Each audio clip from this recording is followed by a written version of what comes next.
In your morning consumer news, the U.S. is planning to impose new port fees on Chinese ships. The fees will be charged on all Chinese-built and owned ships docking in the U.S. ports with amounts based on net weight or goods carried on board. The Trump administration has recently embarked on a sweeping trade war with China and says these fees aim to revive American shipbuilding against China's dominance in the industry. Easter spending is hopping. Shoppers were projected to spend $23.6 billion this Easter, over $1 billion more than last year. The bulk of the spending is done on candy, which accounts for over $3 billion in spending. Those chocolate eggs might cost more this year as well. The price of cocoa has been rising for several years due to crop shortages from droughts. Almost 68 million Americans received a tax refund from Uncle Sam this year. The Internal Revenue Service says the average refund is more than $3,100. Before you spend it all in one place, experts advise considering your big three. Fund an emergency reserve to cover 6 to 12 months of living expenses, reduce credit card debt, and put money in retirement plans to the best of your ability.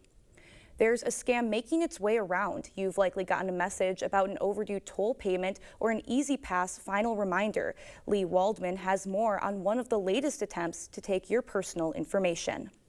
It's deceptively simple, the scam, and it's very easy to fall for. You've likely gotten a few of these messages to your phone recently, alerting you to unpaid tolls or an outstanding E-ZPass balance. These are called smishing scams. They're looking to steal your personal information, followed by your credit card information, and finally, they will often have a multi-factor authentication bypass. Ford Merrill, Director of Research and Innovation at Security Alliance, has been following these types of scams since 2023. To protect yourself, he says, pay attention to the sender. Looking at the sender address, it will often be like a strange number that you don't recognize, or it will be an email address that you don't recognize, even though it's a text message.